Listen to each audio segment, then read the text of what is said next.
In this video, I'm going to talk about sharing. All right, in the last one, we did talk a little bit about that, but I do want to just do a quick review. So I'm going to go ahead and, actually before I do that, since I'm in my drive, this document's going to go right into my drive. I'm going to create a document, give it a title, Google Drive Sharing.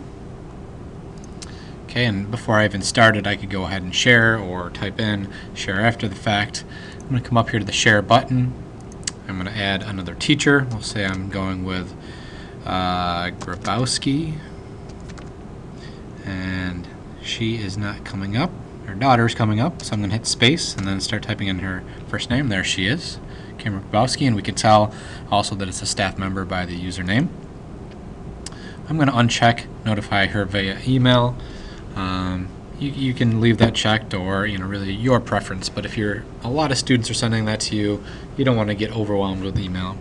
I can give her edit, comment, or view rights. So at this point, I'm just going to give her edit rights. I'm going to click share and save. Skipping invitations, that's okay, I don't mind. So now you can see I am still the owner. Ms. Grabowski can now edit. Okay.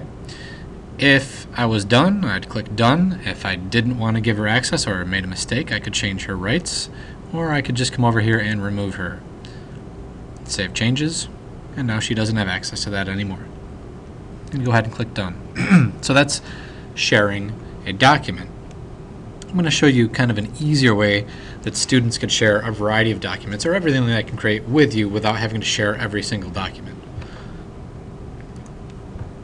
This is also great if you're collaborating with other people, other staff members, or you're a student sharing with other students. You create one folder and everything in there becomes shared. So I'm in my drive. What I'm going to do is come over here and create a folder. And we're going to call this folder third grade. So we'll just say I'm a third grade student in Ms. Grabowski's class. I'm just going to create that third grade folder. Okay? It's in my drive. There it is. Only I can see it, but what I want to do is right click and I want to share. I'm sharing a folder this time, a little bit different than sharing out a document. There we go. So I'm going to go ahead and start typing in, Grabowski. There she is again. I've added her, and this time you only get the ability to edit or view. We want to stick to edit. I'm going to uncheck notify her, share and save. Skipping invitations is okay. There we go. I'm the owner. She can edit. And I'm going to go ahead and click done. Alright. So, next thing I want to talk about is I'm back in my drive. If I create a document, there we go, and I get going, let me give this a title real quick. Okay, I'm the only one that can see this document, and I've been showing you guys that. Makes sense. Pretty straightforward. I'm going to get out of there, and what I'm going to do this time is, and another way that I can tell that this is shared is you can see a little person there. This one's shared, these are not, this one's shared, so I can see that these ones are shared out. So what I want to do this time is click on that third grade folder, and you can see I'm in my drive, the third grade folder, and again this is a shared folder. If you want to check on that, I can come over here to share and see that Ms. Grabowski is sharing this with me. But now that I'm in this My Drive third grade folder, anything I create in there is automatically shared with anyone who has the rights to it. So I'm going to go ahead and click Create Document.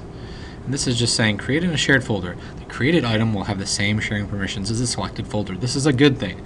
This means I don't need to give Ms. Grabowski permissions to access this document. Everything that goes in here she automatically has access to. So I'm going to go ahead and create and share. I'm going to just call this easy way to share. And click OK. Normally this is where I'd share, but it's already been shared, and we'll just verify that by clicking on share, and you can see private to me plus one more. Let's go in there and check it out. Okay, so this is a document within that folder, and I am still the owner, and Ms. Grabowski can still edit. So anything that a student puts into this folder is automatically shared with the teacher. So this saves a lot of time in terms of going in and always remembering to share and trying to find the right person's name. Anything that you create in the folder is automatically shared. So again, if you come into My Drive, what you're going to do is look for that third grade folder, open it up, and then you can create something once you're in that folder, and that item is automatically shared. So those are just a couple of tips on sharing in your Google Drive.